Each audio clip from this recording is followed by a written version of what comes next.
All right, then let's start. Great. I will quickly introduce you, and you please correct me or add what you feel should be added.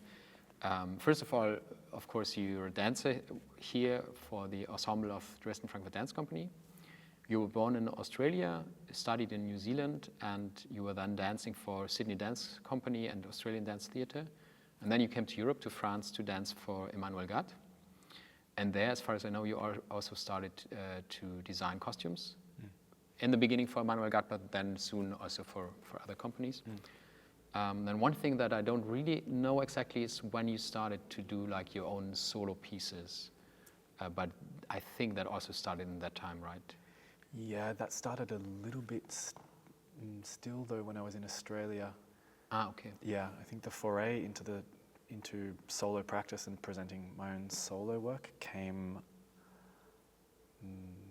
primarily after Sydney Dance, actually.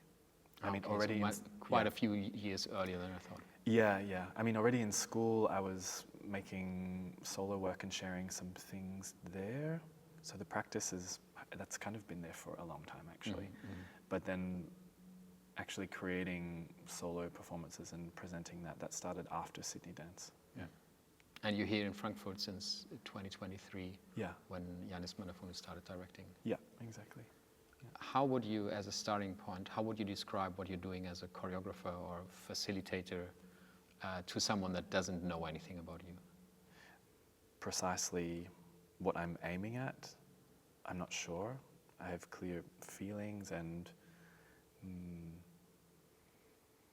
senses of what direction I want to go in terms of aligning myself or feeling quite significantly influenced by particular artists that I've worked with before. But as a choreographer, even just that word I'm interested in as well, what that role is, how different people define it for themselves, and then how I approach that practice and that particular term. I think my interest in working in that field is more to do with framing process and framing the practice of others rather than producing some kind of product that is directly associated with my own taste and preferences. Invariably, those will come out because I'm facilitating a context in which people are making decisions to do with what I propose in the space. But generally speaking, I am more interested in facilitating decision-making of others rather than creating mini versions of myself and imposing my preferences and my taste on other bodies. Yeah. So is that facilitator role, is that similar to a producer? Maybe it's more like a curator, to use a word from visual arts scene. Less picking and choosing, but more creating the conditions or the circumstances. Context is the word that I use more often than not. Facilitating and bringing about a particular context which people need to negotiate or be in dialogue with, and invariably that produces the third thing that piques my curiosity and that I'm interested to scratch on. It's like it came about through this indirect process. Can you describe that third thing a little bit? What is that? The third thing is a result of putting more than one particular thing in a specific context.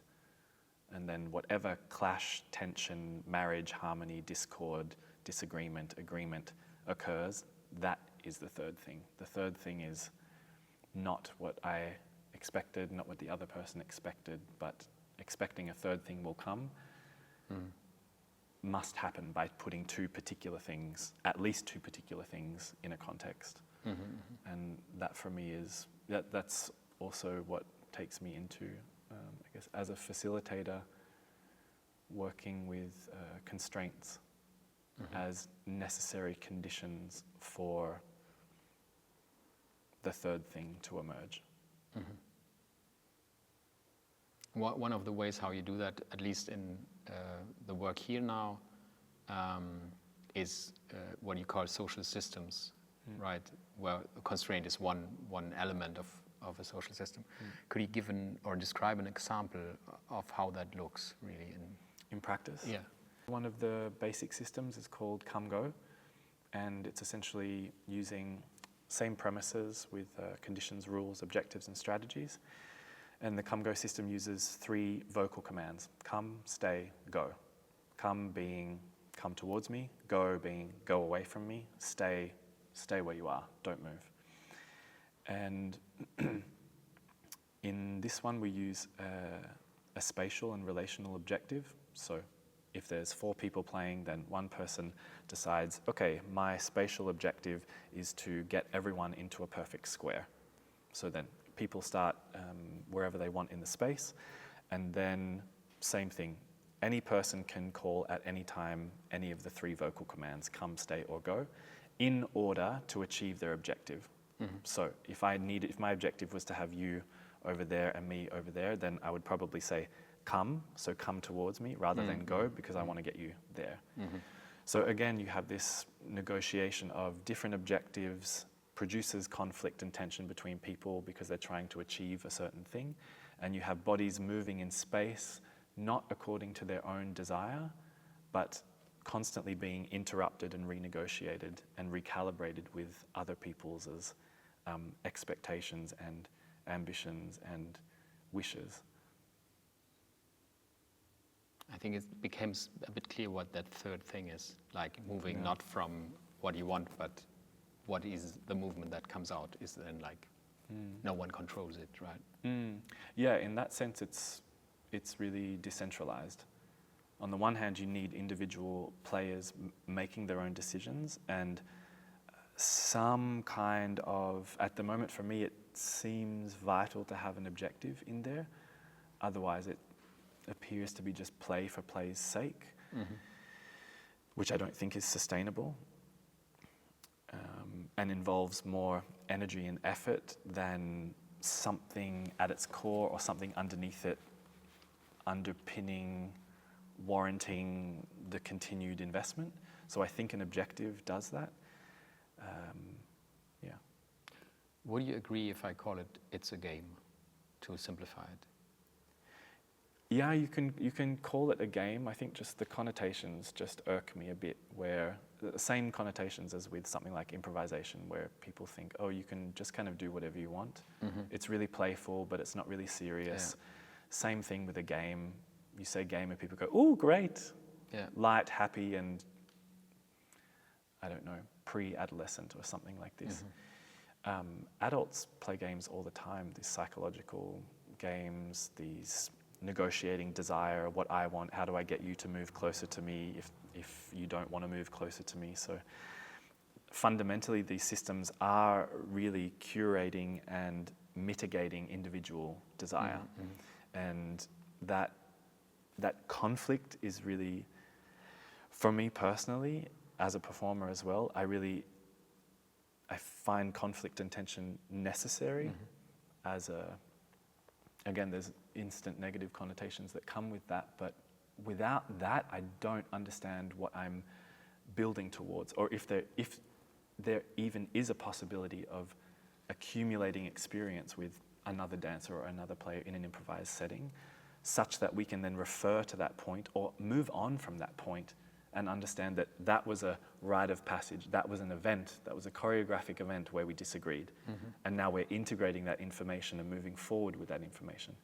But if we're working with the idea of a game or improvisation as something like, if it's not easy, I should just try something else. As a performer, I'm not sustained by that, and I also, I guess that my taste as a choreographer is not piqued by that, and I rather provide the possibility to accumulate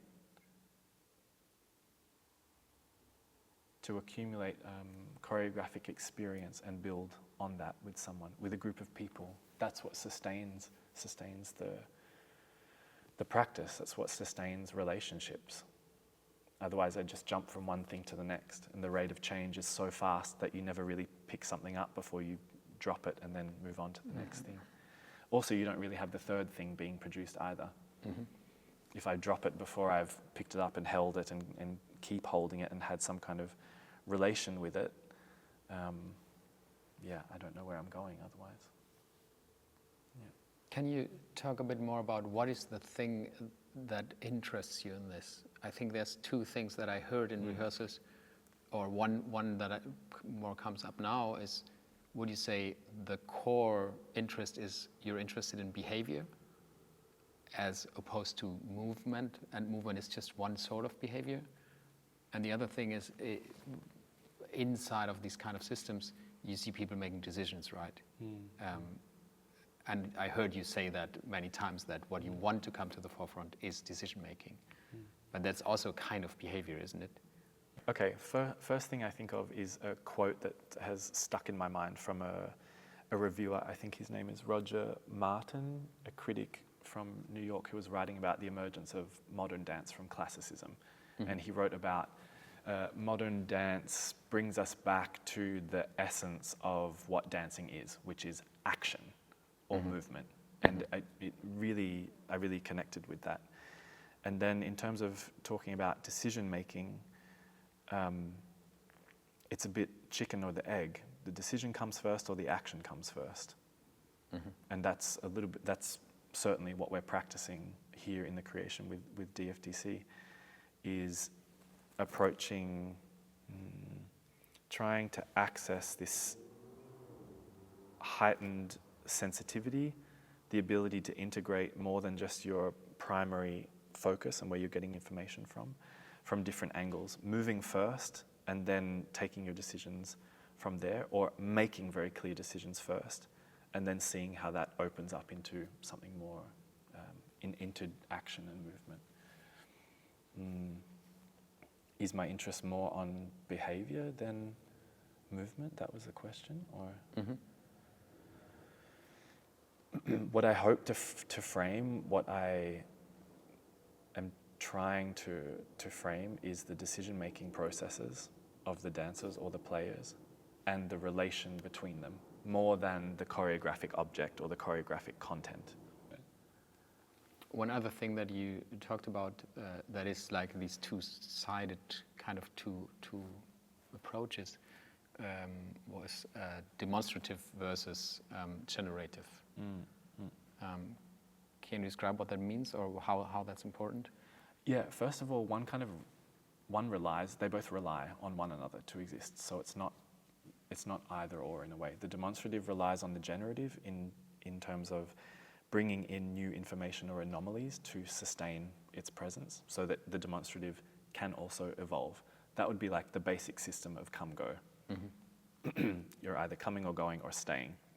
And you can do that from standing and just move like this, and you can do that forever. At some point, probably there's some sense of desire of, where could this go? How does this work? Is it still working if I don't want to continue playing? That for me is the kind of gateway into the generative, or like leaning into the generative. And in that process, at that point, there's a process of convincing yourself first that you're stabilized enough in the demonstrative that you could test out something that maybe it steps outside of the parameters of the demonstrative system, like come, go, stay. Maybe I choose then to take a different level, go down. If someone says stay, technically I'm staying on the spot. I'm just changing the level. So this would be for me like leaning into the generative potential of what's proposed by being very clear, very technical with the fundamental aspects of that system and its parameters. And so in that sense, then you can look at leaning into the generative like that. Then perhaps other players, while you're playing, other players or other dancers pick up on someone having changed the level, and they start doing it as well.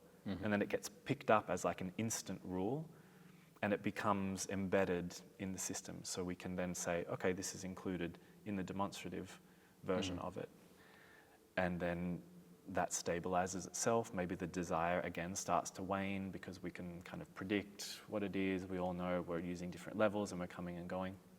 And you get these little cracks that kind of open and provide the demonstrative with more potential to integrate new information, to integrate new possibilities of sustaining the system, this paradigm. But you have to spend time being dry as dry ice in order to have the clarity of what the demonstrative is producing. Mm-hmm. Then once you follow that, by the time you've spent enough time just doing the thing, you will have not only convinced yourself that you're stabilized in that system, but you've also clearly communicated to others that you are following in the same way that they're following. So you develop a shared understanding, shared trust, and ideally shared generosity, as in, yeah, I trust you to try something else. And if it works, I'll pick up on it. If it doesn't work, I'm going to continue in this way. Mm-hmm. So this kind of content that's produced by just taking the time to do the thing is really vital in terms of how you lean into the generative potential of something otherwise really fundamentally rudimentary, simple, boring, bland, monotonous, arduous. Everything comes out of that space. Everything. Is that a sort of anti-creativity? So that you don't need to have ideas to produce something new? At some point, maybe like 12 years ago, I stepped back from the fact that nothing I do is going to be new. I can't possibly be original, and that's no like revelation for the field or any artist whatsoever. But I had a personal epiphany, which was just coming off of the fact that I was putting so much pressure on myself to try and find something original in particular that I realized I could never escape my experiences or the influences. So then it became, maybe this is also where the idea of like a facilitator came from. Is it anti-creativity? I don't think so. I think it's probably as close as you get to being the most creative. Like, what are the fundamentals that you're dealing with? For me, in this process with DFDC, the underlying principle is that everything is either coming or going from something else. That's it. And you can't really get out of that either. I stand up, my ass is going away from the chair. I sit down, my ass is going towards the chair. If I try to leave this conversation, I'm going away from the tripod or the situation itself. Mm-hmm. So as a really basic, boring, bland premise, it just ends up connecting, it ends up accessing the universal because it's so basic and so accessible. Mm-hmm. And in some way, I think that's the most generous way to be, it's the most generous relation to creativity in a way. We don't, the process, even just the dancing experience doesn't need your creativity. It just needs you to focus on the most fundamental thing that you're doing. Just put your attention on one thing and hold it there for long enough, and it will connect with everything around you. It's this transcendental potential of choreography that I'm really interested in, and you need to go to fundamental principles in order to be as specific as possible so that you can hopefully provide access to that specificity through its universal potential. You said before that you try to avoid situations where people start imitating you in terms of you don't want to influence how people move, yeah, or to shape that in the way that you just described now also. Yeah. It became kind of clear why, but I ask you again, why? The most dangerous thing to the field of choreography is the choreographer's taste. And I've been deeply influenced in that way of thinking by Emmanuel Gatt, who's one of my longtime mentors. I worked with him for about 7 years. And I've heard him say that in various ways, and it's something that hit me, something that stuck with me, and something that I was very aware of when I first started working professionally. In school, there was always the teaching principle of try to facilitate the individual artist, the individual dancer, the student to their best creative potential. And then the moment that I got into the professional environment, all of a sudden in every process, the choreographers were more or less requiring that I move as close as possible towards their taste. Some of them were more direct and overt about that trajectory, but to me it was pretty transparent. As soon as they walked in the room and either started moving or started talking, it was like, okay, I know what I have to do in order to either get the role or just sustain myself in this process or practice in a way that I will enjoy it. So it's something that I've been very acutely aware of for a long time. Well, I mean, since I started working professionally about 15 years ago. And it stuck with me. And then working with Emmanuel, he just put a red line around it, and I went, that's what that is. That's what I'm absolutely not interested in doing. That's what I've detested in almost every contemporary dance process I've been through. So it's something that I feel really strong about. I have thought about it for a long time, but it's something that I viscerally feel the moment that I go to, well, I don't really do it anymore, but to show something or to give an example of, or if one of a colleague that I'm working with is like, oh, can you show me this? Well, no, it's going to give you a really quick, superficial facade invitation into what's actually going on in my body, which is a very clear decision-making process. And I'm trying to be as clear as possible using clear and precise and particular language to communicate what is most fundamental about what I'm doing, not what I'm doing, but what I'm practicing, what I'm processing. One other practice that you use in the rehearsals now is what you call the purge, which is kind of, I see it a little bit as an opposite situation to the social systems because it's very unregulated. There's like no constraints, no objectives, at least not pre-decided objectives. There might be some that come up. Can you describe that? And what the desire or the wish for these two very different things to interact in a process are? Yeah, it was a conscious effort to set up different ways of accessing the same level of deep listening, basically, in a choreographic context. It's what you want, what you need, and eventually what you shouldn't do. Purge being, get it out, put it outside your body, just put it there, keep doing what you're doing. The purge is a very good example of offering people the space to do whatever they want, do what you want, do what you need. And when I would practice this myself, when I first started practicing it myself, I started realizing very quickly that I don't know what I want, and I have no idea what I need. I know that I need something if I'm in the studio on my own, trying to practice, trying to keep going more than 45 minutes without losing total desire and just leaving the studio. I know that I need something, but what exactly it is that I need, I don't know. So it's again offering space and time for the dancers to maybe also have that kind of revelation, and then what the hell do you do? If you realize you don't know what you want, you don't know what you need, and you've been given the space to do all of that, but still you have no desire, then what? What do you need? For me, I very quickly realized that I need a constraint. I need a restriction. Then I'm already in dialogue with something else, which produces a relation, which produces the third thing. And that's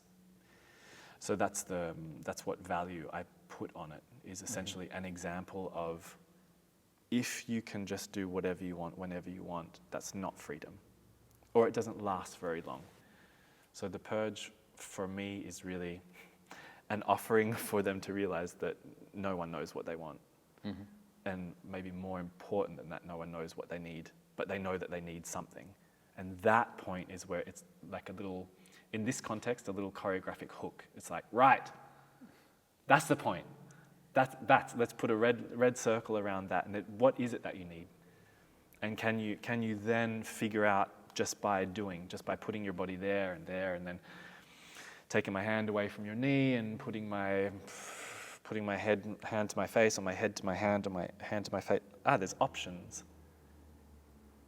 Head to my hand to my face. 2 options. Maybe I'll just keep doing that and see what pops up. Then maybe I just keep doing that and then something else pops up. Maybe it's a feeling or a sensation, and then all of a sudden I'm aware of these different qualities, these different experiences of the body. Thinking, judging, sensing, intuiting. These 4 different ways that Carl Jung categorizes consciousness. All of a sudden you realize you have these different systems that ordinarily you think, I'm just walking through space and choosing what I'm doing. But I'm also feeling something, I'm also sensing something, I'm judging things, and I'm making critical decisions according to desire and how the desire is moving through my body. So the purge is, you have no idea what you want. And more critically, you have no idea what you need, but you know you need something. That's the beginning of the research. That's the beginning of solo practice. Yeah. You said something in the rehearsal that I think relates to that like some basic assumption seems always to be that there is a desire to move at all. Yeah. For everyone. Is that the case though? No, I don't think it is. That was for me something that I realized and then kept practicing. I remember I was in, it's not that long ago actually, like 2021, and I was in New York and we were performing with Emmanuel Gatt, and I had a week residency afterwards in a studio in the city, and I spent, I think 5 days of the residency just sitting or standing in the studio, because I was at this point. I can do whatever I want, which somehow for me, my desire then leaves the body. If I can do anything, then I don't need to do anything. Then I felt like I should do something because I have this space. People have given me this space, I've spent this time, I've spent money to be here, so I should do something with it, but I don't know what I want to do. So I just sat, and I put a timer, I sat for 20 minutes, did nothing, did that for the whole day, came back again the next day, tried really hard to dance really well and film it again for 20 minutes, and was like, right, well, it's not really that either. Then the next days I also just sat again. And then, I don't know, the 4th or the 5th day when I was just sitting there, I realized that I started moving because I was maybe in pain, or I was a bit hungry, or I had an itch on my head, so then I'd like kind of go and scratch my head, and then all of a sudden I realized that there were actions happening. Maybe all I need to do is just follow them a bit longer. And then these 2 different trajectories popped up, which I kept practicing, which was, 1, follow the physicality. Follow the desire until it's gone. And once it's gone, then stop and just wait for the next one. And keep following the phizicality beyond the death of the desire. So if the desire was, got an itchy head, I go in to scratch my head, maybe I just keep that physicality, or maybe I take it further than my head and I just extend that physicality through space, just as a measure to keep going. Then I started to find that by the time, especially for the second one, if I kept following and stayed with it for long enough, by the time I'd held it, then something else popped up. Maybe it was another pain somewhere else, or maybe something collapsed and offered another action. So then it just started to overlap like that. And that's where I found, from doing nothing, I found the necessity came, actually.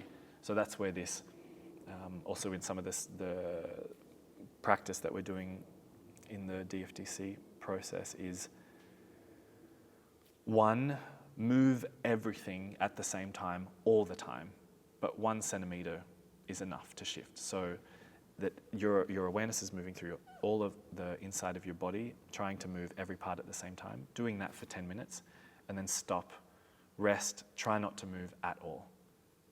So that then you have all of this action beforehand, which is maybe exacerbating some kind of pain or discomfort in the body.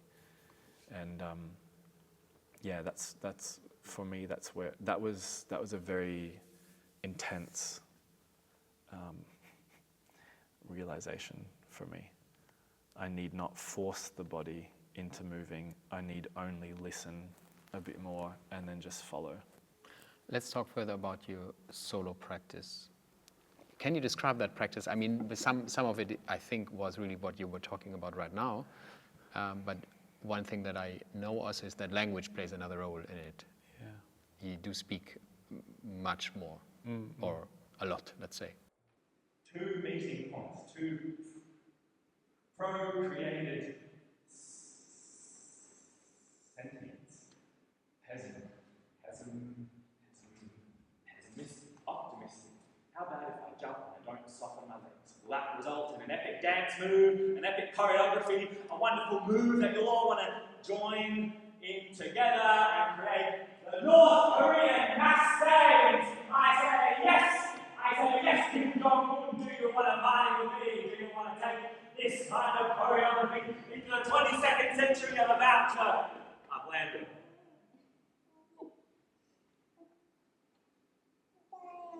I've dropped into the baby consciousness. My inner child is now an external situation that begs the question, what is life, madam? Firstly, for me, solo practice and social practice are 2 different paradigms. Ones that I practice separately as a facilitator and keep kind of separate. Invariably, I know that they will influence one another and overlap there, but in terms of the solo practice in particular, yeah, I have and use improvised text and language and song as a huge part of my solo practice, and it's not something that I'm interested in sharing or training other people in. It feels very personal, and again, I'm not interested in training people to speak like me or move like me at all. And I've done a couple of, not many, I've done a couple of workshops, some longer form, like a week, and some short form, a couple of hours, where I was sharing more of the, I was sharing some of the tools to do with language improvisation and movement improvisation with the participants, and I was working with them, giving them some feedback and some advice, and then by the end of the week I realized I asked myself, where is this feedback and where is this advice coming from, and what's it going to, actually. By the end of the week, they were more moving and speaking like me than I wished that they would. And maybe that's about how I was facilitating the workshop, but it brought me very quickly back to this sense of like, I have no interest in conditioning people to make the same decisions as me, use content in the same way as me, and that just became very clear. So I think the language aspect of my solo practice is the first thing that I cut out in this process with DFDC, for sure. But do you continue to do that yourself? Yeah, absolutely. Yeah, it's like pride and joy. First child. Yeah. Let's talk about your costume making. How did that start? 2018, a drink after a premiere with Emmanuel, and I wore these overalls to the drinks. They had lots of plaited cords hanging off them. I looked like a plumber who'd been dragged through a sewing store backwards and then through I don't know, a graveyard or something. Lots of color, graffiti all over it, crap hanging off me everywhere. And Emmanuel came up to me and said, "That's probably the most hideous thing I've ever seen." And I said to him, "Actually, it's a Belgian designer and I really like it." And then he kind of toddled off. And then about 10 minutes later, he came back and said, "So we're doing a new creation for Festival d'Avignon next year, and maybe you're interested in doing the costumes." And I said, "You're a dickhead." "Yes, of course I will." And that was really like the first dish of responsibility that someone had offered me in terms of costume design. And it was a huge project, and I took it on board, and that's how it started. Yeah. What sustained that? How did you continue? It worked for you, obviously. Yeah. I mean, I knew that I had to continue because, well, for that project, we worked with, I think I ordered 150 meters of this industrial grade paper, which they wrap around the foundation of houses to stop moisture getting in or something like this. I ordered 150 meters of it. When it got delivered, I rolled it open and I had this full body reaction to it, and I just picked it up and started working with it. And then I knew that this is the kind of, that's the only other artistic practice that has given me that kind of clear physiological response as dance and as movement has. So for me, yeah, it was kind of clear at that point that I need to continue following that. Yeah. So it's like you know what you're doing in a way that is I have not only no in the idea brain, what I'm doing. but in terms of the response that you, in terms of the response, you get yeah. That's a direction. Yeah. That physiological response is a direction from a very clear position. I'm here, apparently I'm a costume designer now, ordered this material, and I have a visceral response to it where I grab it and I know what to do with it. That's a direction, and I just kept following that basically. And Emmanuel was generous enough. I mean, he took such a big risk on such a huge project at Festival d'Avignon to then offer it to me to costume design. And but I'm so grateful for that because I had that experience, and then he just kept offering new creations. Yeah, and we had a really, really great collaboration. Would you say you have a style, and if yes, how does it look? As a costume designer? Something like maximalist comes out, but I think that's probably wrong as well. Maybe an essentialist. Maybe that's a good descriptor. Because I work a lot with upcycling. Well, I work only with upcycling materials, basically. Mostly with men's jackets and pants, and exposing the interior and the lining of them. And I don't add anything else. I don't add extra buttons or trimmings or anything that's not already a part of that thing. Work with cut-offs, existing shapes, existing objects, and it's just a matter of organizing what's already there. Yeah. As a style, maybe they have because they're quite voluminous, often large silhouettes with a lot of fabric and a lot of material. They're often dense and heavy as well, because I prefer to work with materials that if you fold them, they're going to stay there. Like they have a bit of a life of their own. And I guess it's silhouette-like. They tend to have a Baroque or Renaissance aesthetic to them, with so much detail in the folding and pleating. Can you describe a little bit the movement, or like the systems, the choreographic content that you described? How does that meet the other elements of a show? Because this kind of something produces something third kind of shows up there again, I think. Yeah, it's something that I've been practicing in my solo work as well, in terms of lighting and sound, choreographic practice, and garment or costume dramaturgy. Each of these elements for me is responsible for itself and bears no responsibility in supporting the other or becoming some kind of hybrid force where they work together to create something that is a clear representation of them both. So yeah, in my solo work, I've always worked with the lighting states are fixed. So at 2 minutes there's a change, at 5 minutes there's a change, at 10 minutes there's a change, and this is really fixed. So that choreographically my focus is on making decisions, improvising with text, integrating these two things, and that the sound is the same. And usually I've worked with really clear markers, actually 4 vocal markers, which is spectacle, revelation, work, and explanation, and that those mark certain times across a 20-minute performance.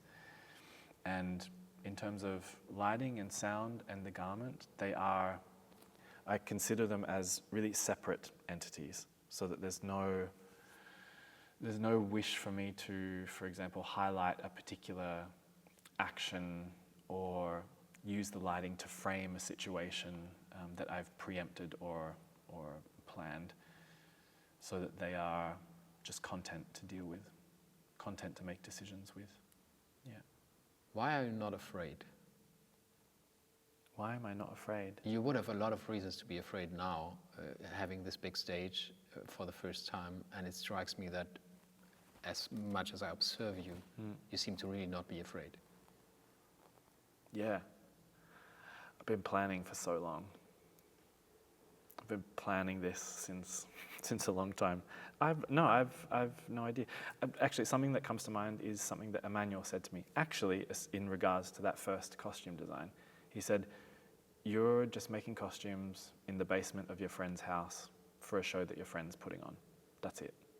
And as far as I'm concerned, I'm here making a dance, making a choreography with 5 dancers who I have worked with for 3 years, some of them even longer, and just trying to do a good job for them." It's pretty simple. Yeah, it's a big stage, but if my priority is not in facilitating something of a vaguely enjoyable process for them to be in and for me to be in, then the work doesn't exist, the piece doesn't exist. So I think that's what takes priority over me, and the work will come out of that, over me feeling like I need to achieve something in particular or arrive somewhere in particular. What is the soft body, and why would I choose to collapse? Soft body radical change, Noguchi, Noguchi, Noguchi. Yeah, maybe that is something I would like to talk about too, or acknowledge that when I left Sydney Dance Company in the end of 2014, I was empty and looking for new information, and I didn't want any new dance information. And somehow I came across Buto and Japanese no theatre and Noguchi practice. And then I spent the next 5 years going to Japan once a year, just for a month, to train with 2 different Buto masters and Sankaijuku Buto company. And their main practice is Noguchi practice. And I learned a lot from them, and it came at such a time where I felt really vulnerable with my body because I didn't know what to do with it professionally or in practice. I didn't know what my interest was anymore. I wasn't interested in dance, that's for sure. I didn't want to dance, and yet something to do with body and movement was still very present. So soft body comes from my experience with Noguchi practice, basically, and this essential principle of it, which is that radical change comes from the soft body. And through that kind of work, which again I connected it with the moment that I had in New York, where it was the soft body that actually brought forward that movement is always happening. Everything is always moving all the time. We just don't listen so much to those deeper contractions or expansions or shifts in the body. Another thing that you keep saying is it's just an action, just put it there, which is kind of the opposite of expression, I would say. Or it's a way of framing something as non-expressive, or what's the problem with expression? That personal expression is so uninteresting. And part of my process of deepening my solo practice, my relation, the distinction between dancing, movement, action, and choreography is a necessary desubjectification of the action that you're doing. I can do, what can I do? I can do this, which I can just do that. I can do this and also interpret what that might mean to people looking at it, which is maybe a theatrical imposition, so that it could be saying hello or saying goodbye. It could be me showing 5 digits or 5 points. But this whole reflexive action of dancers interpreting or subjectifying an action or a movement to some personal interpretation is, for me, where there's a lot of room to deepen our relation to movement and action, rather than assuming that each action has a meaning in and of itself that needs to be expressed, whether that's something particular to do with a theme or a subject, or whether it's just to do with a feeling or a sensation. Both of those things are interesting in terms of byproducts of movement and action, but as a reflex that is unmitigated, I find it problematic. So again, it's just creating a bit more space to do with the soft body, literally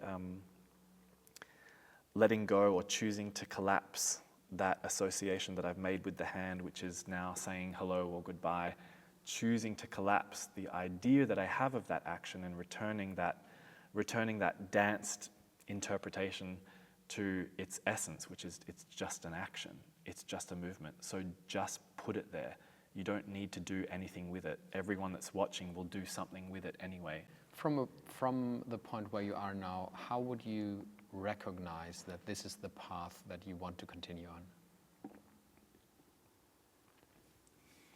I can recognize that this is the path that I want to continue on because at least once a day when I'm working with my colleagues, I have the same visceral physiological reaction in my body as I did when I picked up the material when I first started making costumes. Again, that kind of reaction is a direction. If I am aware enough and listen to it, I need only follow that.